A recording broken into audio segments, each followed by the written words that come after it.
It's a great pleasure to join you today. This day got off for me on a very lovely note, a very blessed note. My wife and I just had the opportunity to spend about 45 minutes in private with His Holiness Dalai Lama, discussing various projects, all aimed at the nurturing of the contemplative life in the modern world and throughout the world. So if there's any sheen around me, it's not mine. It comes from my very good company this morning. And now His Holiness is off to Edinburgh, where I lived when I was a boy. My father did his doctorate in theology at the University of Edinburgh. So I feel quite at home here in the British Isles, and my family is from Scotland. So delighted to be back, but always, anywhere, at any time, I'm just so delighted to be with my very dear spiritual brother, Father Lawrence Freeman. And so, it was indeed Father Lawrence that raised this topic, salvation or enlightenment, and also a number of very succinct, very poignant questions, each of which I've jotted down and have just had some thoughts. So what I'd like to do is basically sow a number of seeds of contemplation for this morning, but in eager anticipation of then Father Lawrence and I then opening this up in a real dialogue between the two of us and with you, and then listening to him this afternoon, to which I'll be a respondent, and then more discussion. So I really see this as something of a celebration of two men of faith, two men utterly devoted to our spiritual paths, and I know without any qualms a sense of deep mutual respect and reverence for each other's traditions, while feeling very much at home and comfortable, at ease in our own traditions. So I've never once felt threatened by Lawrence, and I'm absolutely certain he never felt threatened by me. And we do share a deep admiration for His Holiness Dalai Lama. And so there it is. So that's the vantage point from which I'd like to begin and jump right into this first topic: are salvation and enlightenment the same? So I'm simply addressing very briefly and perhaps in a rather rambling fashion responses to some of these questions that Father Lawrence has raised for us for today's discussion. Are they the same? Of course, it's a matter of semantics. In the term salvation and enlightenment, these are English terms. Buddhism for, the first 2,400 years of its history was really an Asian phenomenon. It was studied here and there in the West in academic circles, but apart from that, Buddhism, by and large, spread very, very broadly throughout Asia, but really hardly touched Europe, North and South America, Australia, and so forth. So it's been only really over the last century or so that Buddhism itself has become a global phenomenon. And so I'm one of the many translators from various Buddhist languages, Sanskrit, Tibetan, Chinese, and so forth. And so, first of all, what do we even mean by these terms?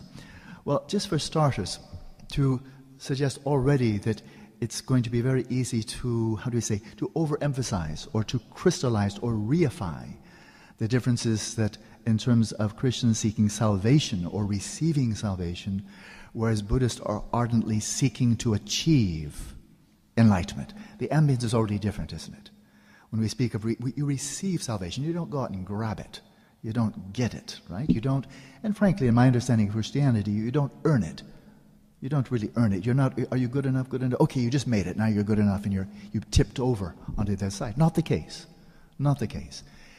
And so, again, to shake up the borders a little bit, I come here speaking, of course, as a Buddhist, but this is a very ancient tradition, and even though it's traveled for the first 2,400 years only throughout Asia, it traveled to and it became assimilated into a very wide variety of cultures. If you compare Sri Lanka with India, with Mongolia, with Tibet, with Korea, with Afghanistan, these are very, very different cultures, different languages, different backgrounds. And Buddhism has, over the course of these many centuries, moved in, and then like water sifting into sand, then is taken on, is assimilated, which means simply a very simple point, and that is that there are many forms of Buddhism. And as there are, of course, many forms of Christianity as well. So in terms of this question, what I'd like to do is just set two poles, which are both, that is, two kind of ends of the spectrum. And I don't mean extremes, I just mean two ends of the spectrum of what we call Buddhist. And so, for example, in Theravada Buddhism, the type of Buddhism that is still most prevalent in Southeast Asia, Sri Lanka, Thailand, Burma, the notion of enlightenment or liberation, nirvana, is very much an individual affair. It is you are seeking your own liberation, liberation from the round of rebirth, round of suffering, round of the inner cause of the suffering, and it is aspiration to achieve nirvana, which is a realization of utter transcendence, to a realization and an immersion in a dimension of reality that is unconditioned, unborn, unceasing, divine, one really could say, because it's of the very nature of immutable bliss, and it is the very fountain of virtue itself.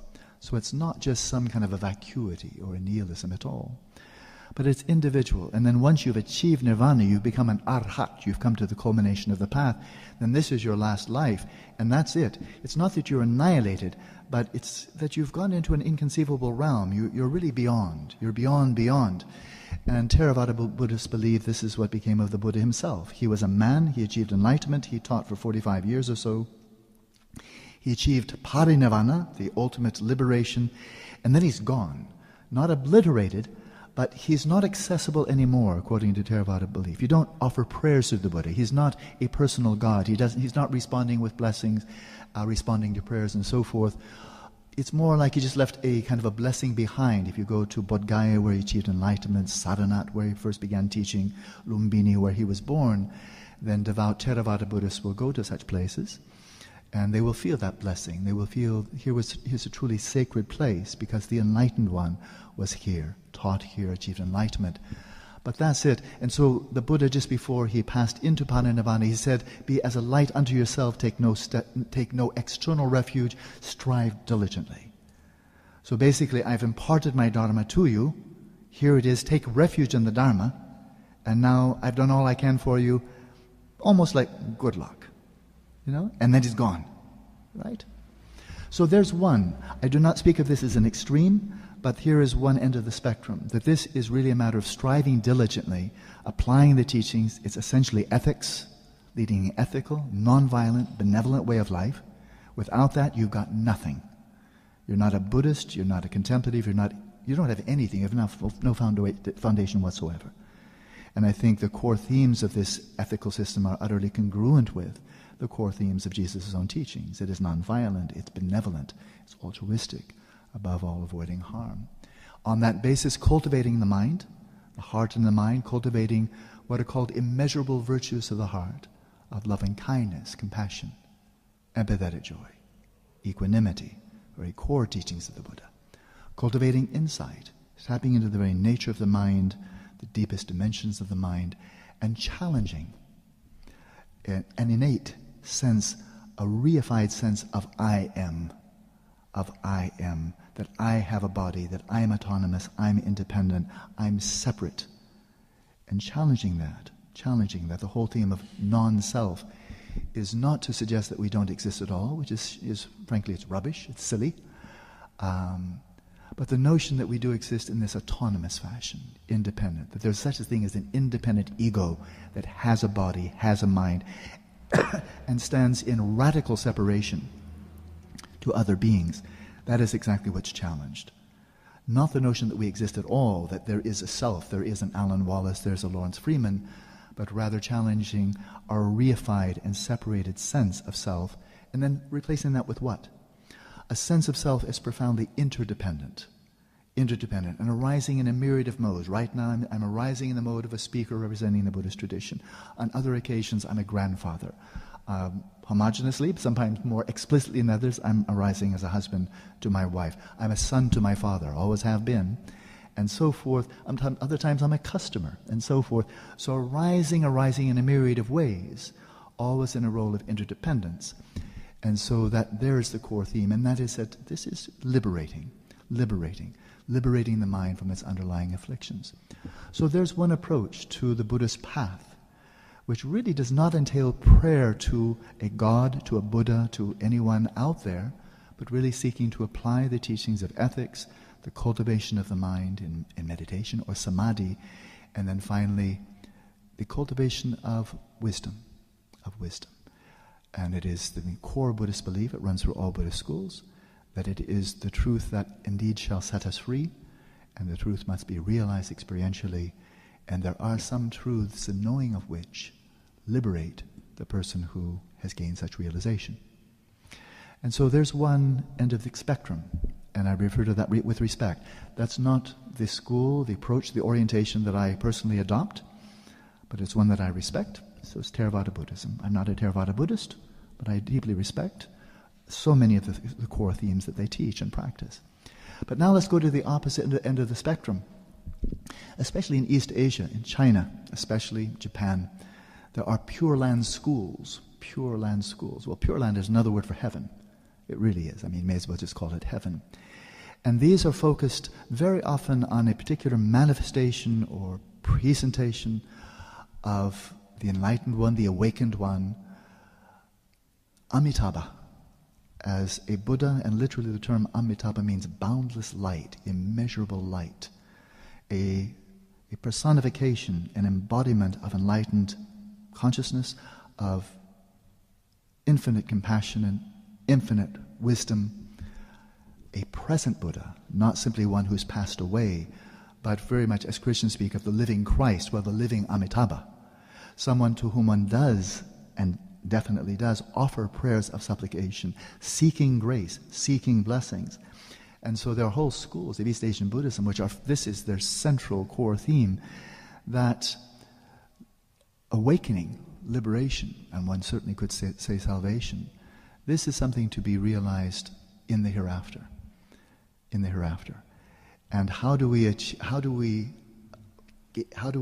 rebirth, or how are we granted rebirth, that is moving from this human existence to the hereafter? By the grace, the blessings of the Buddha Amitabha. It's a gift. It's a gift. And we receive it by faith.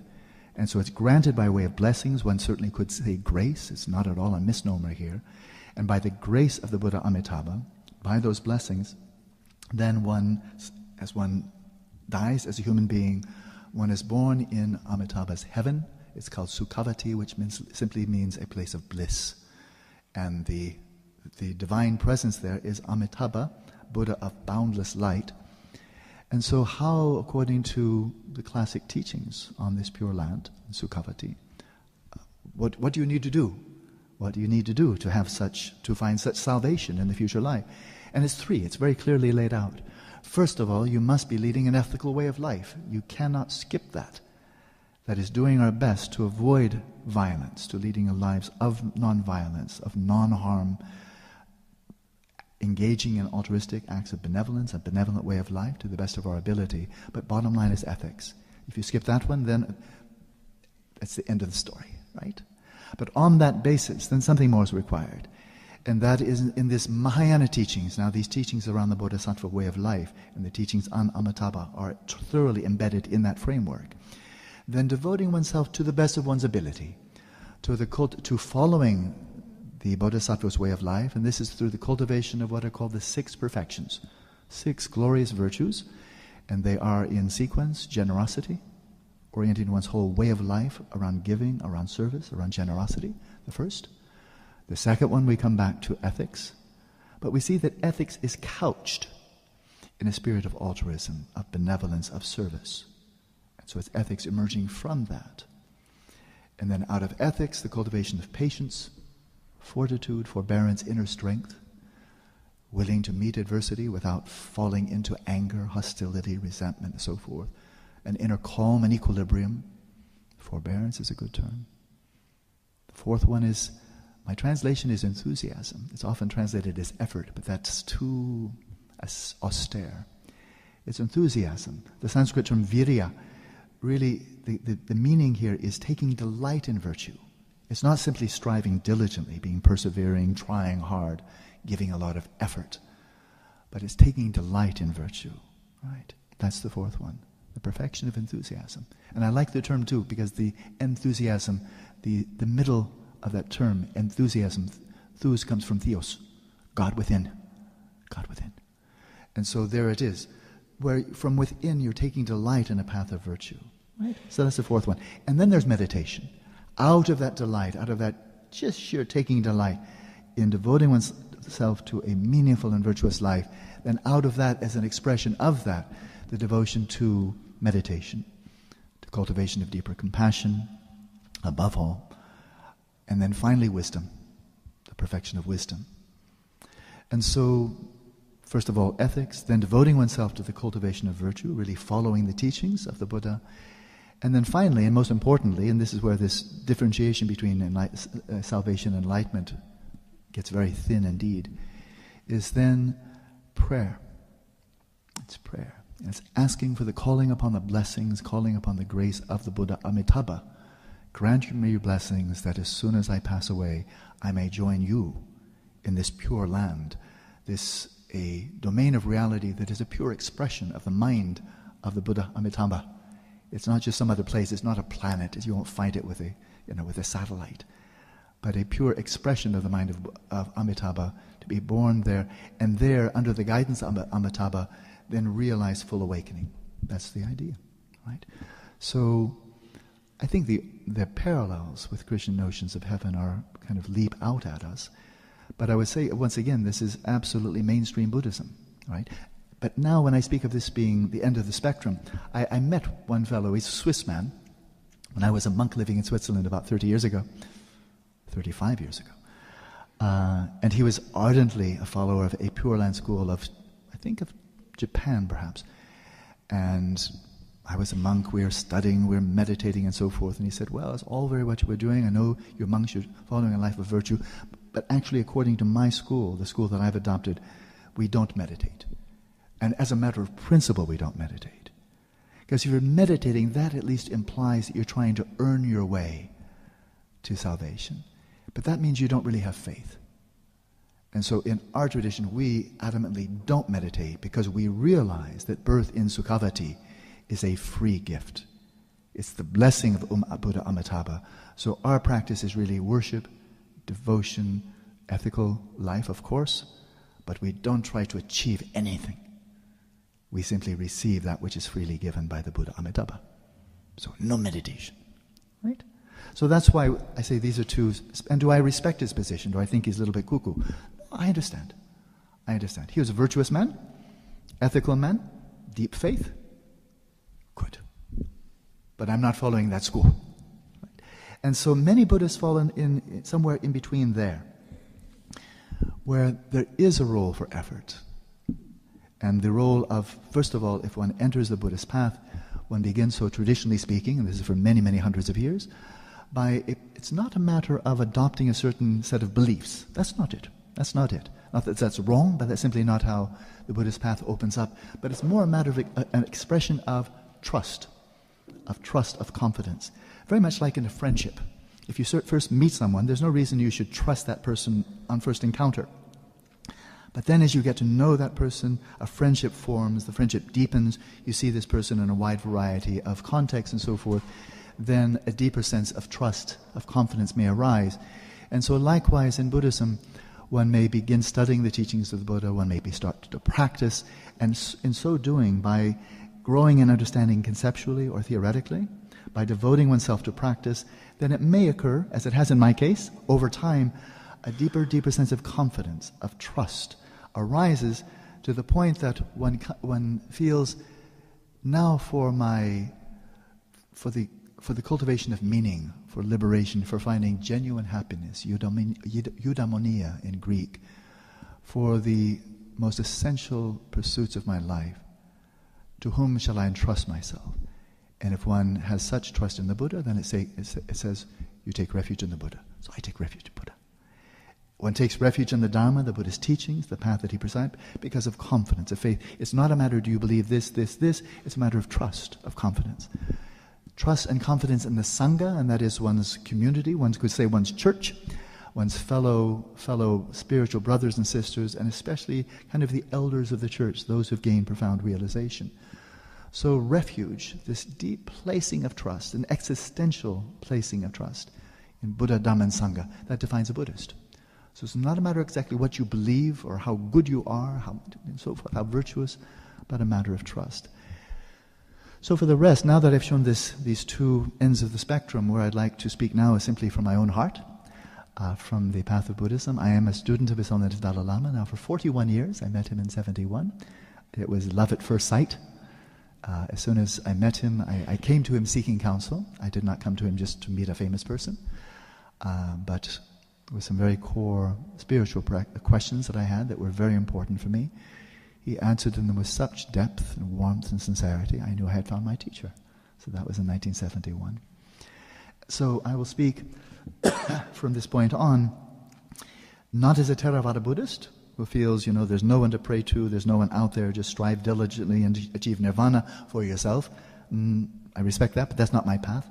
Nor am I following this fellow that says we are against meditation, shouldn't meditate, shows you don't really have to trust in Buddha Abhidhamma. Okay, I respect that, but I'm not following that. I'm someplace in between where it's clear to me for my own path that I must strive diligently. And the reason for that is that I wasn't created perfect. Shoot. Created with flaws. I was born with flaws. And I've actually compounded them on occasion over the course of my life. 62 years of picking up like a ship setting out and picking up a bunch of barnacles. I've certainly added to my defects, my vices over the years, but especially since I found the path to which I devoted myself, trying to clean up my act. It's breaking old habits, trying to seek to break old habits, to cultivate meaningful, virtuous habits that liberate the mind more and more from its internal afflictions, its imbalances, the distortions of the human spirit.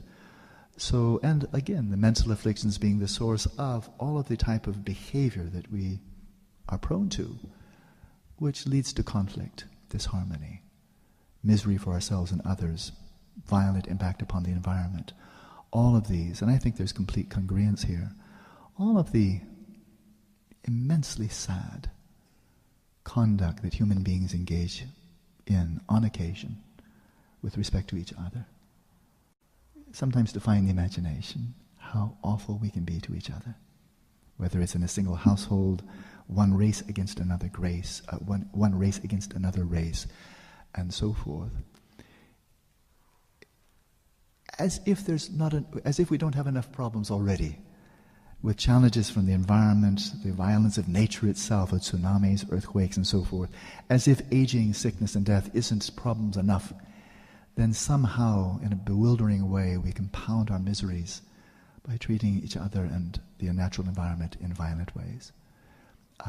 It is immensely sad. And then if we look for the sources, why do we do that? Not only extreme cases like Pol Pot or the Nazis or the Stalinists and so forth, but why do we do it at all, even in the micro manifestations in the household and so forth? And in the Buddhist understanding, it comes from three sources. Ignorance and delusion, not knowing the nature of reality and getting it wrong. From self-centered attachment, greed, craving, grasping, me. And then finally, when we encounter obstacles to this self-centered grasping, attachment, greed, clinging, when we encounter obstacles to that, people getting in our way, then responding with anger. And then polarization, my side, your side, good versus bad, and then retaliating with hostility, with aggression, and so forth. As Newton came up with 3 laws explaining all the mechanical interactions of phenomena throughout the natural world, the Buddha came up with these 3 principles, that all of human evil, all the evil that we perpetuate, that we enact in the world, all stems from ignorance, delusion, craving, and hostility. I think it's true. And so to overcome old habits, sometimes they're very tenaciously ingrained in our characters and temperaments, takes some effort. Right? And we can apply ourselves effortfully, not only to overcoming detrimental habits, tendencies, mindsets to which we may have picked up in this lifetime or were born with them, but also the active cultivation of virtue. 4 that I teach very, very commonly are the active cultivation of loving kindness, a sense of genuine caring for others. It's not a feeling, it's not an emotion in Buddhism. Loving kindness is an aspiration, a heartfelt aspiration coming out of a sincere sense of caring for the well-being of others. And loving kindness is the aspiration, may you find happiness and the causes of happiness. And immeasurable loving kindness is, I think frankly, and maybe I'm wrong, so Father Lawrence will correct me if I'm wrong, But what Buddhists call immeasurable loving kindness, I believe Christians call unconditional love. That you're not on probation. My love for you is not on trial. That is, you don't have to keep on proving it to me every day. You don't have to be good enough. And there's no way you can be too bad. And it doesn't matter who you are.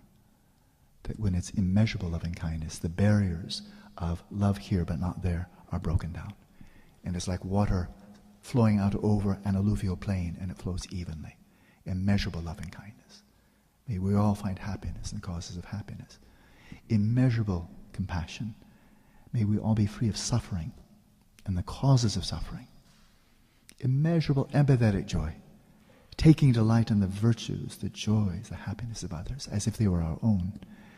And equanimity, which is not simply a calm and inner equilibrium, but an even-heartedness of caring equally for the friend, the foe, the neighbor, whoever the neighbor may be, whether in communist China or in your backyard. So those virtues, can those virtues be cultivated? Or are they simply innate? Some people are tall, some people are short.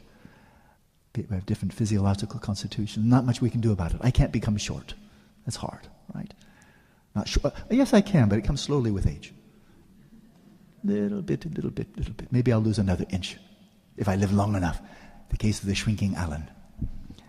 But not a whole lot of malleability. If I wanted to grow taller at this point, hopeless, right? So there's really, I think, one of the most wonderful questions that I'll just focus on to Christianity and Buddhism have been raising for a long time. Are these just hardwired? Do we simply have to accept, well, I'm not a very loving person, I'm kind of compassionate, and so forth and so on, just like your DNA or your blood type? Or are these qualities that can be cultivated, nurtured like a young plant? Water it, fertilize it, make sure you get enough sunlight and so forth. And can these qualities grow? His Holiness Dalai Lama was in Spain quite a number of years ago, and he met with a Spanish Roman Catholic hermit who had spent, you probably know that, but 20 years, 30 years, long time, living in solitude. And his practice was all the cultivation of love. That was his central practice, the cultivation of love, as a Christian monk. Right? And the Holiness Dalai Lama sought him out. This monk was willing to break his retreat to meet with Dalai Lama. Dalai Lama met him. He immediately sensed, here's a spiritual brother. Here's a spiritual brother. Because he's captured the very essence of the teachings of Jesus and the very essence of the teachings of the Buddha. And on top of that, monk to monk. Dalai Lama has a very strong sense of being a monk. And he really resonates with other monks, whoever they are. He was not only another monk, but a monk who devoted his life to love. And he said, such heart feeling. I really sensed he had really been focusing. So I'm going to speculate here, but when this monk went off to solitude for his hermetic way of life, I doubt that he was just kind of, okay, I'm ready any time. Let love descend. Like a baby waiting for pablum. I doubt it. He certainly must have had some practice. I won't speculate beyond that point. But he went into solitude not because he was antisocial, but to focus single-pointedly without distraction on the cultivation of virtue, and among all the virtues, the one that St. Paul tells us, there's the pinnacle. Isn't it true? So there it is. So is there a role for effort, for striving in the Christian tradition? Well, I think the answer is obvious. Go back to the Desert Fathers. Go back to the great contemplatives, the hermits on Mount Athos in the Greek tradition. Glory days, 12th, 13th, 14th century, magnificent. The depth of insight, the dedication, the purity of their focus. Oh, it's utterly extraordinary. Utterly extraordinary. And right through the Neoplatonic tradition up to one of my heroes, Nicholas of Cusa, extraordinary contemplative and a papal emissary, great scholar, true polymath. So is there a role for both in the two traditions? Well, in Buddhism it's quite clear. Apart from this end of the spectrum, where it's total reliance on abhidhamma and don't go anywhere else, don't do anything else because it suggests you don't have sufficient faith. I don't accept that. Although, do I, as a follower of the Dalai Lama, as a Mahayana Buddhist, one who is seeking to follow the Bodhisattva way, do I myself, just personally, do I accept the existence of this Pure Land, this Buddha field, this heaven of Sukhavati, the blissful place, with the divine presence of Amitabha, Buddha of boundless light? I do. And in fact, every day, I offer my own prayers of dedication of merit. Frankly, that's where I'd like to go from here. I've had enough of planet Earth for at least a while. I'd like a break, a little time out, and just to be in a place that is utterly blessed sometime, And then if we need to come back, okay, good. So it's part of my practice, At the same time, and so that's part of my belief system. Lead an ethical way of life, do my best to cultivate virtue, then offer prayers to receive grace, and then, when the life is over, then good, that's where I'd like to go next. But it raises the question, all right, if one has such faith, whether it's Christian faith, that salvation is a gift. It's a gift through the life, the death, the resurrection of Jesus Christ. It's a gift. Good. And now what are you going to do today at 9 o'clock? Now what are you going to do for the next decade, 2, 3, 4, 5 decades? What are you going to do now that you've received your gift? Are you going to go and smoke cigars in Havana? What are you going to do the rest? You just kind of wait it out, And there's a phrase that just kind of leapt to mind when I was reflecting upon this. I think you might have heard of it. Thy kingdom come, thy will be done on earth as it is in heaven. Rings a bell, I think. Yes, okay, good. I want to make sure I didn't mistranslate it or misquote. But thy kingdom come, thy will be done on earth as it is in heaven. If one has this view, and it is my view, that such salvation is by the blessing, in my case I'll speak from the Buddha. What are we here for then? Is it a waiting game? We just kind of have to wait it out? Or should we apply ourselves industriously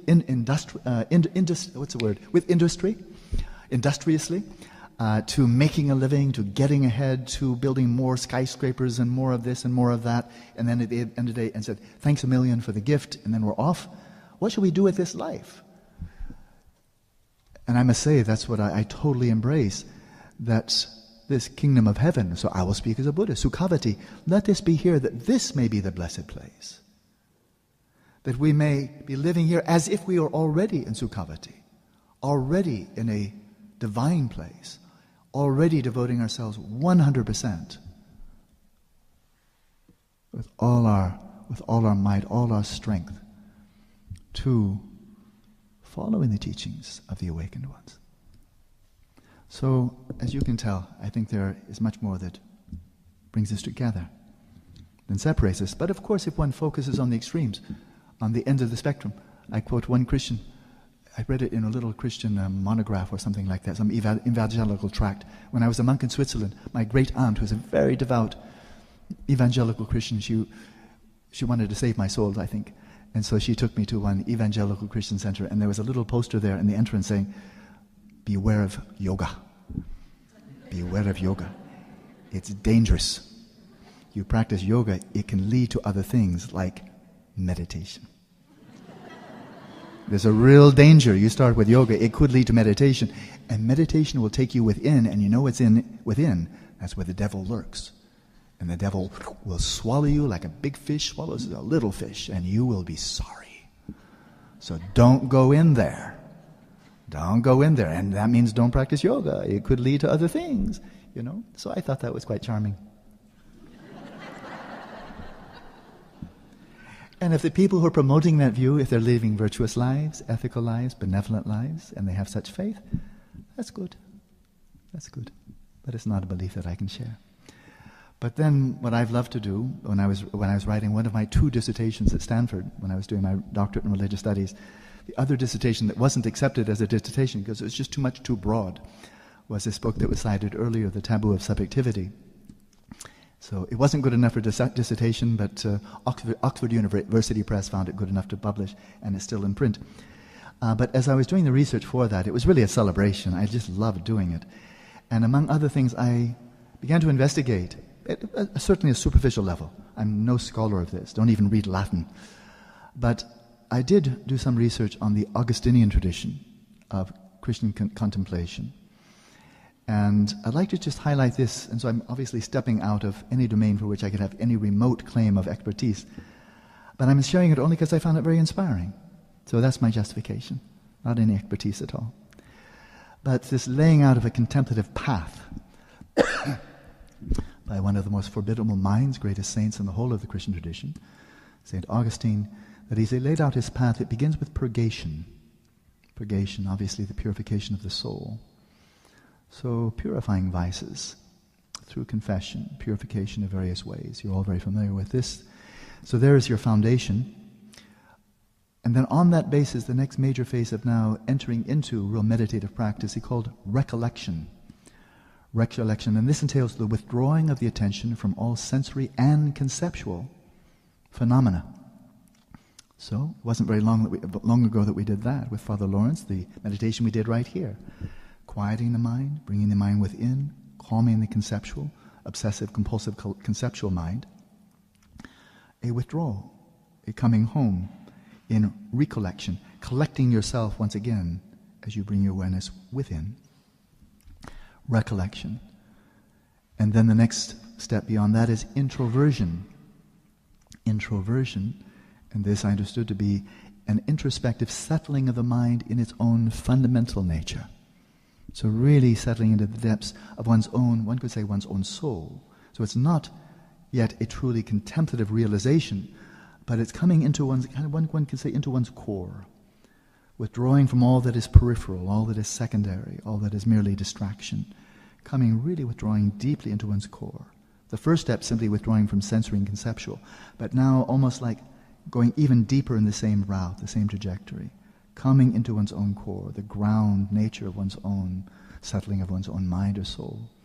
And with this radical simplification, not becoming simple-minded, as Father Lawrence articulated, those truths that are hidden from the clever, from the smarty pants, we'd say in America. Caught up in the intellect, caught up in how clever am I, look how brilliant I am, look how articulate I am, look how erudite I am, look at all the things I know. That's fine. You can swim in that goldfish bowl as long as you like, but as long as you're there, the deeper truths will be hidden. Right? My sense is this introversion is to go beyond those depths. Beyond those depths, even beyond the depths of your own personal narrative. Oh, I'm a Stanford PhD, he's an Oxford man, he's English, I am American, all of that. Going beyond that, down to a more distilled, less encumbered, less elaborated ground of our own being. And then finally, from that, one could say, I think, maybe a profound sense of humility. Because when we think, what are we proud of? Many of us are proud of something. I have a Stanford PhD, I could be proud of that. I have a really smart wife, very accomplished. I could be, oh, look at me, I'm her husband, so proud. But these are all accretions, aren't they? That which we're proud of, we could lose. We could lose with senile dementia. I can lose my PhD. That's a paper that is no longer relevant to me. Acquisitions, fame, power, all that kind of stuff that and then physical beauty. Have you ever had it? Well, it's only a matter of time. So all that we develop, this kind of, I am something special, I am something superior, I'm proud man. It's all very well, probably has some basis in reality, but sooner or later, all that you're proud of is bound to fall away. How many people are really proud when they're dying? If they are, maybe for good reason. But my sense is when you come to this introversion, you're coming to a place of profound humility. Where you are, there are we all. Prior to this and that, this accomplishment, that accomplishment, and so forth, you come to something where there's common ground. In Christian terminology, this is where you're simply a child of God. Not a better child, not a worse child. Child of God. All common, isn't it? Same. And then from that vantage point, my sense is, it kind of occurred to me now, but my sense is, there you've come to your ground humility. Not lower than anyone else, but then not even a smidgen superior. And then contemplation. The culmination of the path, which culminates in the soul transcending itself in the experience of God. And to just elaborate a little bit, this term amor Dei, the love of God, which I have to say when I was a youth perplexed me because I didn't really know what it was about. I really learned this, I got a sense of it only when I was there, a graduate student. But the love of God, which is the desire for union with Him, very interesting. That I can actually resonate with deeply. The love of God, which is the desire for union with Him, and the love of men, humanity, which is the sense of unity with all those who are capable of sharing the love of God. Those two loves are indeed bound up most intimately with one another. That's St. Augustine. Oh, I deeply resonate with that. And his embrace, St. Augustine's embrace of the Greek notion, tracing back to Socrates, Plato, Aristotle, of eudaimonia, of human flourishing, of genuine happiness. Something that's not merely stimulus-driven, but something welling up from the depths of one's own soul and the very ground of being itself. In the Augustinian tradition, this eudaimonia, genuine happiness, it refers to the perfect life insofar as perfection is attainable by humanity. The only thing we need to know, according to Augustine, I love this, the only thing we need to know is the answer to the question, how can man be happy? And I'll make it gender neutral. How can we be happy? How can humans be happy? That's the only thing we know to know. I think he's right. I think he's exactly right. And then what is the highest happiness? Because clearly there are multiple dimensions of eudaimonia. It's not just one thing like that you might achieve one day, but the culmination of that is what he called the truth-given joy. The truth-given joy. A sense of well-being, of profound existential flourishing that arises from knowing reality as it is, and the deepest reality. So concluding with Augustine, he said, the knower of that changeless light, he's now speaking of contemplative realization, which he himself had. He wasn't simply writing about other people's books, but from his own contemplative inquiry. The knower of that changeless light is the knower of truth. So when he speaks of a truth-given joy, there's no doubt what he's talking about. The knower of that changeless light is the knower of truth. The knower of it is the knower of eternity. The knower of it is love.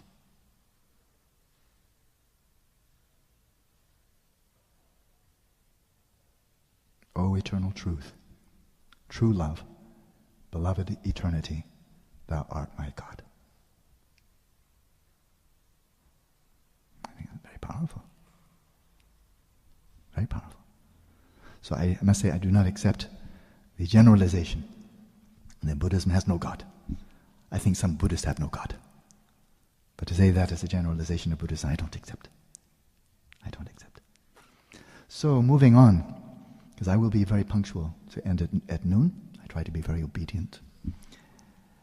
Second question here. And that was that all of that preceding was the question, a response to some rambling thoughts on if grace is at work in the individual journey, how much personal effort is really necessary. The short answer is the personal effort to overcome our vices, our harmful tendencies and behaviors and so forth, and effort given to cultivate virtue. And then with that preparation, to my mind it's so similar to this. It's like if this were an empty vessel, or here is an empty vessel, here's a nice bowl, right? And I'm coming to receive something of infinite value, right? I'm approaching Buddha Amitabha.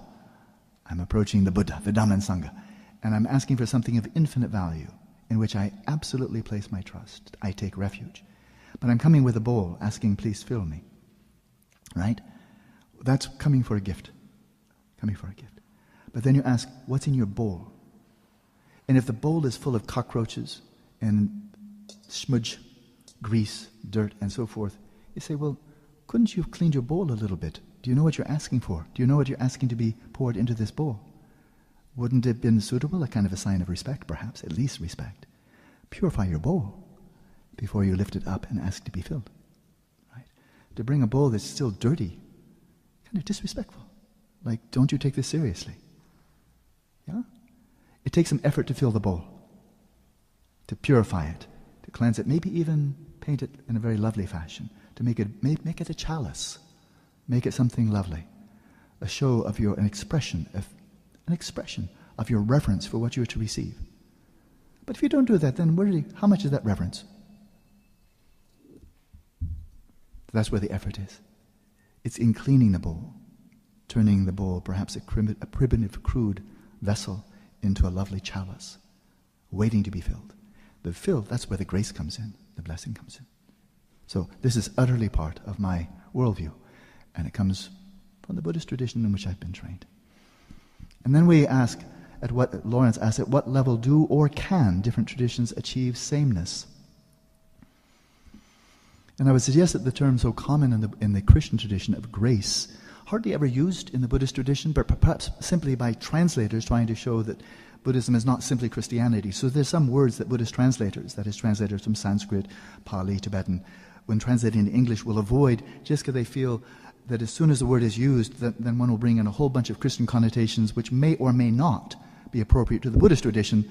And so the term sin, for example, is hardly ever used. And it could be. The Sanskrit term pada or Tibetan term dikpa, I mean, sin is the perfect translation. And my wife and I, who's a Sanskritist, then I think we just call it sin. Yeah. I mean, sin is sin. If you don't like the term, then that's your problem. But this word pada, it means sin. It's something that we accumulate with actions that are really driven by delusion, craving, hostility. They are very negative, very unwholesome, but they can be purified. And they're purified through confession. I'm speaking as a Buddhist.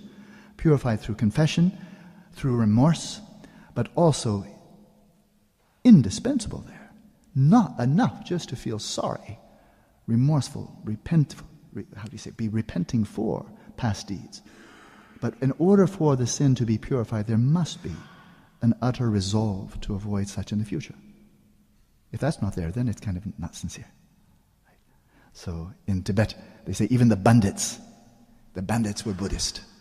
And they'd go off and rob people with their swords and so forth, give your money or your gold. I mean, they're just bandits. There's nothing romantic about them. They were out there, but some of Tibet was very wild. And so these bandits would say they're Buddhist. And so they would come and rob people, take all their wealth and so forth, steal their horses, come back to their nomadic tents with their little altar, and then they would offer it to Buddha and said, Buddha, forgive me for being a bandit, but what can I do? It's my karma. So forgive me for what I did today, but of course I'm going to do it tomorrow again. Because that's my karma. This is Buddhism as a joke. I think there were mafiosa like that also. And I asked some friends of mine in Mexico, how many of the heads of the drug cartels are Roman Catholic? Oh, some of them. Father, forgive me that I have sinned, but of course I'm going to do it tomorrow, so wink, wink, I'll say this again tomorrow. So that's where religion becomes something of a joke. The only one who's not fooled is God. So grace and blessings, I think, are essentially the same. But then, if we start taking on some of the more challenging issues, where do the blessings come from? That there is blessing is a straight translation from Tibetan. Jinlap means blessing. You can call it grace. And very often, in so many of the devotional practices, many of which I engage in myself, there is a sense of an I-thou relationship. One brings to mind Buddha Amitabha or the Buddha Shakyamuni himself, or one of the more archetypal manifestations, like Tara. Tara, female. A feminine manifestation of enlightened consciousness, but a personification of unconditional compassion. Okay? And so therefore many, many Buddhists, and including myself, when I bring Tara to mind, in fact, to be very candid, when I just sat here quietly, when I was sitting in the room here, I was praying to Tara, that whatever I share this morning, may it be of benefit. That's all that really matters. May there be some benefit. I hop on an airplane and I fly someplace else. But if there's some benefit this morning, if there's some meaning, then good. So I was praying for blessings. That's what I was doing. And for me, to focus on the divine and feminine aspect, very, very meaningful to me, just personally, and especially focusing on the divine in compassionate aspect. The Divine Mother means very much to me.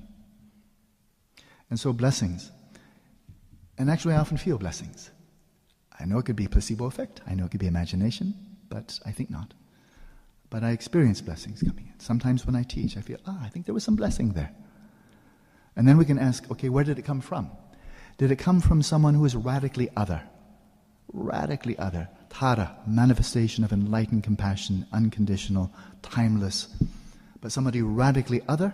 Is it coming really from some outside source for which I'm beseeching from afar? Tara, wherever you are, please tune into my frequency. This is Alan calling. And then hoping that, the blessings get, if they travel at the speed of light, she's close enough that gets me before the lecture starts. No, not in the Buddhist tradition. So although there is devotion for those who are fine scholars, who've studied in depth and practiced in depth, in the final analysis, in the Buddhist understanding, the blessings are not coming radically, existentially from the ground. They are not coming from someone other. They're not coming from something radically outside. And there's no notion that Tara or Amitabha and so forth is the creator of this individual here. So again, there are differences here. But it does raise the issue, What is the demarcation? Where do we draw the border? As Augustine is going from purgation to recollection to introversion and then finally contemplation.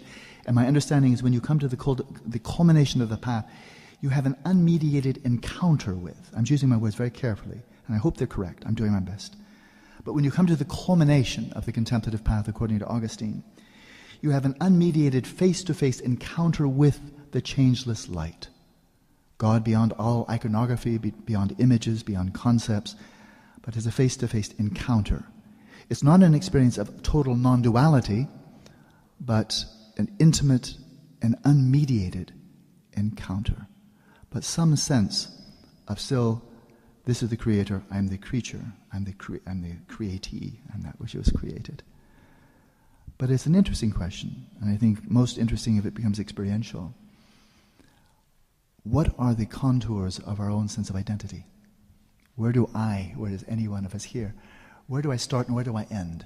Just like the bowl, we know exactly where the bowl ends. It's pretty obvious. That is, in terms of the density of its mass. We know it's right there. Right here, there may be a tiny electromagnetic field generated by it, but in terms of density, the contours of the bowl are very clear.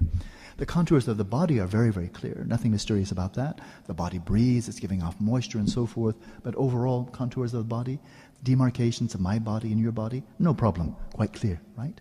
But now when it comes to my awareness and my sense of identity, this person, I do have a body, I'm not the same as my body. I do have a mind. In Buddhism we say you're not equivalent to the mind. I refine my mind, I try to purify my mind, I try to focus my mind, develop greater presence of mind. So there's someone doing that, and it's me, a person. So in terms of the mind itself, but now really focusing in on personal identity, where do I start and where do I end? And who am I? So I think this may turn into one of the fruitful, interesting, and certainly open-ended conversations with Father Lawrence and myself. Buddhist understanding is that we designate a sense of self onto that which is not I. This body is not a person. It's a lot of tissue, a lot of cells, bone cells, brain cells, heart, internal organs, skin and hair and so forth. No part of the body is a person, no collection of assembly of these organic parts, organs and so forth, constitute a person, like this one here called Alan Wallace. The body is not a person, nor is my mind, with this whole array of functions of memory, imagination, attention, dreams, and so forth and so on. The mind is not a person, not a person. But on the basis of that, if somebody should ask me, Alan, who are you? Who are you? Well, then I might describe, well, I'm a man, I have a male body, and I have a mind, and I'm 62 years old, and I was born here, lived there, and so forth and so on. And so my very sense of identity can be based on personal narrative. And the focal point there is, well, where am I physically embodied? Well, I'm over here, I'm not over there. So on the basis of that, it's very easy to, and I think we generally do, adopt a sense of personal identity that is very much confined within this lifetime. How old are you? I'm 62 years old, born in California. Before then, I wasn't. Alan wasn't. Alan Wallace wasn't. Alan Wallace, this individual here, I wasn't anywhere 64 years ago. You look for me all over the planet or any other planet, you won't find Alan Wallace, this guy here, this man. Didn't exist anywhere at all. And if imagine I live a nice fortunate life and live another 30 years, well, 35 years from now, this person, Alan Wallace, the American guy born in California, will not exist anywhere. Because this Alan Wallace, this identity is arising independent upon this body and this mind. In other words, there are bookends for that localized, finite sense of who I am. I'm this person who is born and I shall die. I wasn't before and I won't be after. So that's one sense of identity. It has a certain validity to it, but makes sense, right? If I committed a crime and somebody gave me a life sentence, okay, that would be for the duration of my life. But then I'm free when my life is over, right? But Buddhist understanding is that all there is to personal identity. Does that tell the whole story? Buddhist understanding is no, that's not it. That's the chapter. Some people's chapter is very short. People die in childhood, in infancy, adolescence, and so forth. Longer chapters, short chapters, but again, whatever it is, it's a chapter. But the continuum of consciousness, out of which this particular human mind arising independent upon this body arose, the condition of consciousness that came to this life, that's pre-Alan, but that continuum of consciousness was formed, conditioned, configured into the mind that I personally have, in dependence upon my body, the brain, the environment, my upbringing, and so forth. And when I die, this particular configuration of my mind, again, I'm being a man, man's body, personal history, American, speaking English and German and Tibetan, but not French or Italian, that one will dissolve. But dissolves not into obliteration, doesn't simply dissolve into the Godhead or primordial consciousness or Buddhahood or anything like that, dissolves back into this ground state, one's individuated stream of consciousness. And so in Buddhism, now I'm just speaking Buddhism, where there's a difference, clearly, and I think Lawrence and I are totally comfortable with this. Our differences, of course, is that in Buddhism it then makes sense to say, in a past life I was such and such. I might have been a woman, I might have been a Tibetan, I might have been another species for that matter. And in some future life, well, I'd love to be born in Sukhavati.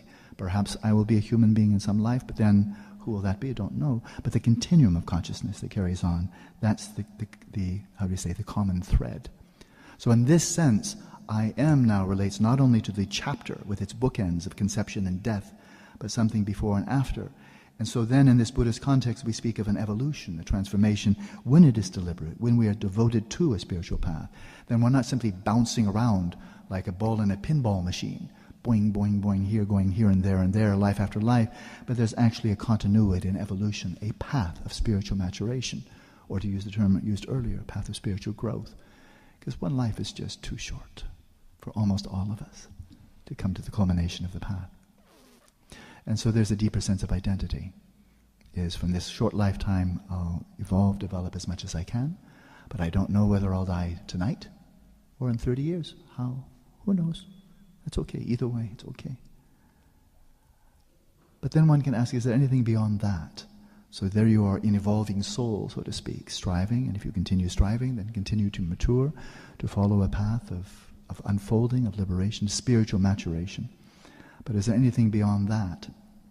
In the Buddhist tradition, especially this whole Mahayana tradition, the answer is yes. That there is the deepest dimension, sometimes called Buddha nature, pristine awareness, primordial consciousness. And this, to use the term, I actually use this as a translator from Tibetan, I use the term from Meister Eckhart, the medieval German term that he used when he spoke about the experiential access to the God beyond the Trinity, the Godhead, the ultimate ground of being. The term that he used was auf Deutsch, Durchbruch, the breakthrough of individuation to something that is utterly transcendent. And that's so close to a term in Tibetan called Tekchö, that I've simply adopted Meister Eckhart's term from medieval German, and I call it the breakthrough, where you break through this crystallized continuum of your own being, your own consciousness, one could say your own soul. You break through that. It has its own reality, but it's not the ground reality. It's not the ultimate ground of being. You break through that, not in the sense of destroying it, but seeing through it, breaking through it to an infinite ground that is beyond individuation. It's neither mine nor yours, nor is it both, nor is it neither. It's totally beyond all conceptual constructs, even the constructs of existence and non-existence. This is utterly, utterly ontologically transcendent. In no way can be captured by even the most brilliant conceptual mind, a dimension of being that is beyond space, beyond time, beyond individuation, and it is the very divine ground of being. And to know oneself, ultimately, is to know oneself to be that. So there's a Buddhist view.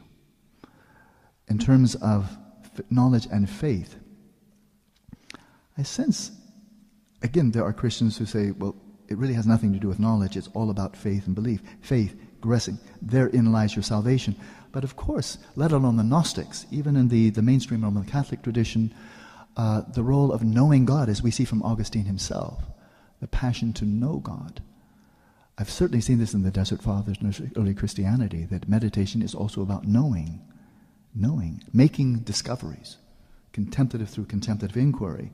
But my sense, having taught meditation for about, 36 years, is what I found is that I have a number of students, about 30 scattered all over the world right now, who are just dedicating themselves to full-time meditative practice for 8-10 hours a day for months or even years on end. Some have now been practicing for 5 years. And what I have found, that for all of them without exception, who are willing to make that degree of sacrifice because they're just now living in utter simplicity and doing nothing other. Their lives are just about this. There's nothing else going on. They're hardly even on internet, an occasional email to me and hardly anything else. That is, without distraction, focusing single-pointedly there. None of them have that degree of dedication without having a belief system that makes that sensible, right? And therefore, all of them have faith. They're not coming in from simply some secular perspective of sheer agnosticism. Well, who knows? My sense is they'll never get that degree of crystallization of focus with all your heart, with all your mind, with all your soul, absolutely focusing on the spiritual life, on the cultivation of the heart and mind, without having faith. And so in this regard, faith is an absolutely necessary precursor to knowledge. And frankly, I don't think that's unique to the contemplative life. If we think, I've been trained in science somewhat, but imagine getting a PhD in neuroscience. That means 4 years of undergraduate, maybe 6 years of doctoral work, a couple of years of postdoc, and now you can call yourself a neuroscientist. If you didn't have faith from the beginning that this was really a worthwhile field of endeavor, that you can make significant discoveries, you can really learn things that are meaningful and of value, and if you didn't take on faith the many discoveries that have already been made, if you didn't trust your mentors, if you didn't trust the people who are making the technology, the MRIs and the EEG and so forth, if you didn't have a field of faith and trust in the whole tradition, then why on earth would you devote 12 or 15 years to getting an education in it? There's no way. And so I think whether it's science, whether it's art or music, people will not give the time, will not make the sacrifices unless they have faith. It's not just religious. So the notion of being without belief is preposterous. Everybody's got belief. Whether you're Richard Dawkins, he believes all kinds of stuff, things that he doesn't know. He's a man of faith. He just places his faith elsewhere. We're all betting our lives on something. And that's where our choice is. We're betting our lives on something we don't know. Unless you're already a Buddha, unless you're already realized, unless you've already realized perfection, we're all betting our lives on something we don't know. So what are you going to bet your life on? That's, I think, the real question. So if we secularize the terminology, what's your working hypothesis? Because we're all betting our lives on something. The agnostic, the atheist, the materialist, the fundamentalist Christian, the Orthodox Buddhist, and so forth, we're all betting our lives on something. So bet well. Bet well. And faith, if we want to know, because I would really love to push back the field of metaphysics. I'd love to push back the area that we can only have faith in. I'd love to know more and more and more, as much as possible. Faith is like picking up the fragrance, and knowledge is like sitting down for the meal. But if you don't pick up the fragrance, why would you ever go for the meal? It might take some sacrifice. So in this regard, I'd like to quote two great individuals, highly respected within their own tradition, so they're not just favorites of mine, that I found very meaningful. They're a bit lengthy quotes, but I think with my 7 minutes, this may be a good time to spend. St. Gregory Palamas, 1296 to 1359, one of the great Greek Orthodox contemplatives. Here's his statement. I'll read it slowly, like a fine wine. I don't want to gulp it down. Through grace, God in his entirety penetrates the saints in their entirety, and the saints in their entirety penetrate God entirely, exchanging the whole of him for themselves, and acquiring him alone as the reward of their ascent towards him. For he embraces them as the soul embraces the body, enabling them to be in him as his own members. The intellect, because of its freedom from worldly cares, is able to act with its full vigor and become capable of perceiving the ineffable goodness of God. Now that's knowledge, of perceiving the ineffable goodness of God. So faith is to come to that perception. That is one of total infusion, as we see. That fills me with faith. Then a person you've very unlikely heard of, unless you've heard lectures of mine in the past, 19th century contemplative, living out in the wildness of eastern Tibet, way up in the nomadic country, living from 1835 to 1904. And by the way, the dates are completely irrelevant. It just doesn't matter. Whether that was 14th century from St. Gregory Palamas, or this is 12th century, it strikes me as being completely timeless. That's my sense. Here's from Dujom Lingpa, great Tibetan contemplative. He says, now this, of course, is going to be Buddhist terminology.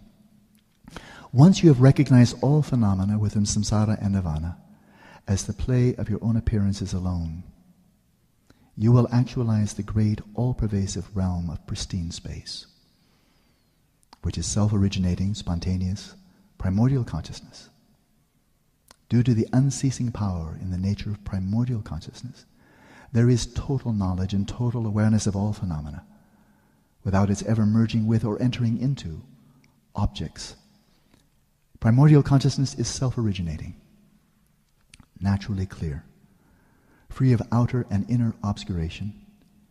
It is the all-pervasive, radiant, clear infinity of space, free of contamination. So he's speaking of a knowing here, a direct perception.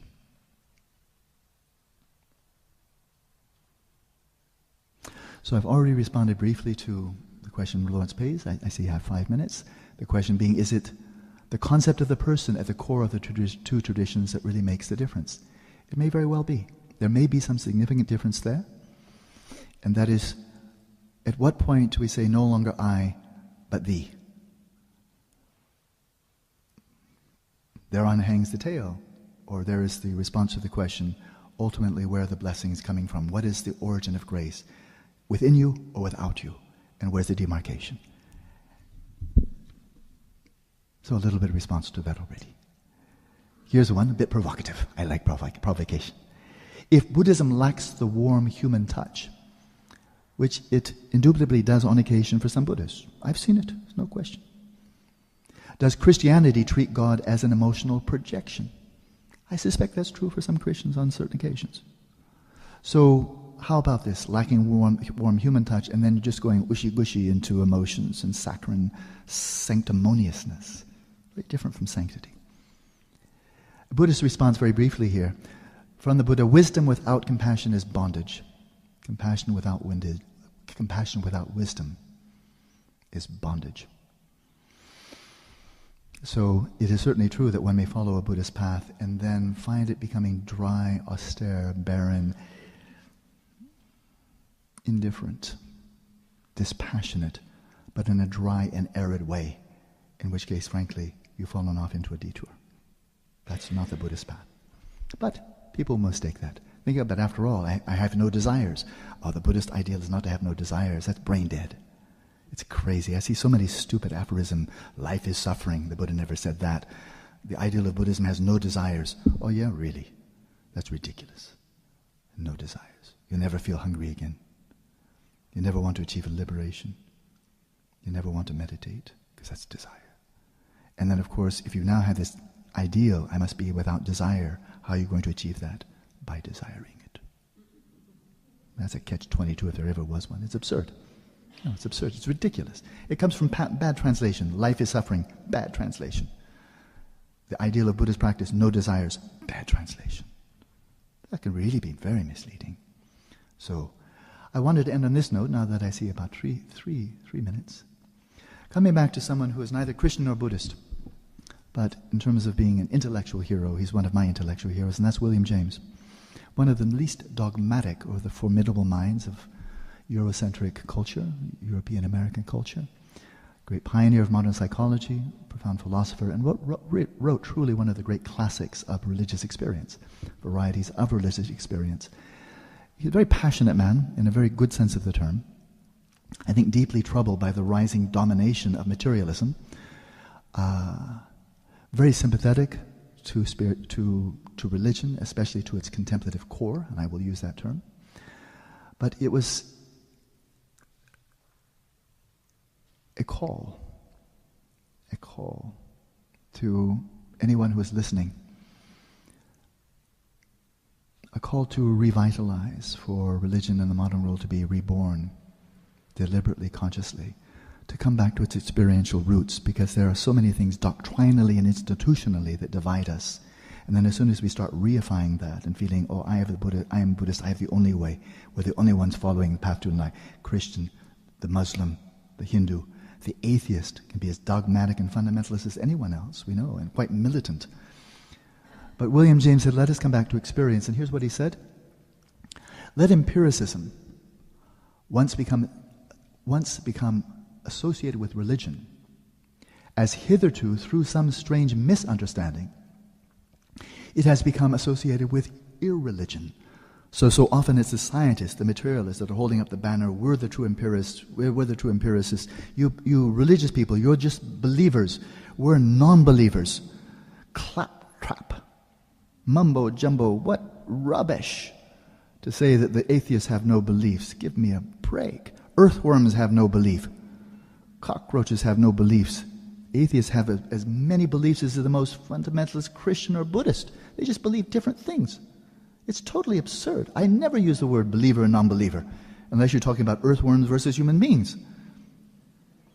But if you're an intelligent person, you give me a break, But so there it is. There's this ridiculous demarcation. Is the believers on one side. We're the woolly-headed people who believe things that we can never demonstrate, whereas the scientists just give me the facts and nothing but the facts. Completely false, ridiculous dichotomy. Never been true in the history of science. So they're living in a mythology of their own discipline and a mythology of religion in this way. That's why I have so little interest to read such people. It's such silliness. So there it is. But he's saying by some strange misunderstanding, empiricism has been divorced from religion. He said, if we should do this, come back to the vital core of experience, bring this into religion. He said, if we do so, I believe that a new era of religion as well as philosophy will be ready to begin. I fully believe that such an empiricism is a more natural ally than dialectics ever were or can be of the religious life. He speaks of a science of religion, last quote and I'm finished. He speaks of a science of religion saying this can offer mediation between different believers and help to bring about consensus of opinion. And it might command public adherence comparable to that presently granted to the physical sciences. Quote, even the personally non-religious might accept its conclusions on trust, much as blind persons now accept the fact of optics. It might appear as foolish to refuse them. So it's in that spirit, as Dharma brothers, as fellow contemplatives, that I'm really delighted to be with you here with my Dharma brother, Lawrence Friedman, to come back to experience. And while acknowledging and respecting the differences, and we're not trying to smudge those away, coming back to experience and saying, my goodness, what a wealth of common ground. And if we can make discoveries, have made, do made, and continue to make discoveries for the most in-depth contemplative inquiry that are replicated by Greek Orthodox and the Roman Catholics and the Theravada Buddhists and the Mahayana Buddhists and perhaps the Taoists and the Sufis for that matter, if we find that we're making discoveries that are the same discoveries coming in from different vantage points, then these are discoveries every bit as much as discoveries made in modern science. And as most people take scientific discoveries as a matter of faith, based upon the authority of great institutions like Oxford, Cambridge, Harvard, and so forth. So what he's saying is there could be a science of religion where people, contemplatives especially, coming together, sharing their insights and seeing where's the common ground. These are discoveries. These are discoveries about the nature of consciousness, the human soul, the potentials of the human mind, and perhaps even the very ground, the divine ground of being itself. So I think there's enormous potential here. And in today's world where we are beset with so many challenges, so deep, I think it should be obvious to everyone who's paying attention the solutions will not be found simply by furthering science and technology. Will not be found just by looking outwards. The data are in, it won't happen. So either we doom ourselves or we start looking within to discover our own internal natural resources to balance out this radical disparity that characterizes the modern world. Thank you very much. Thank you, Lawrence.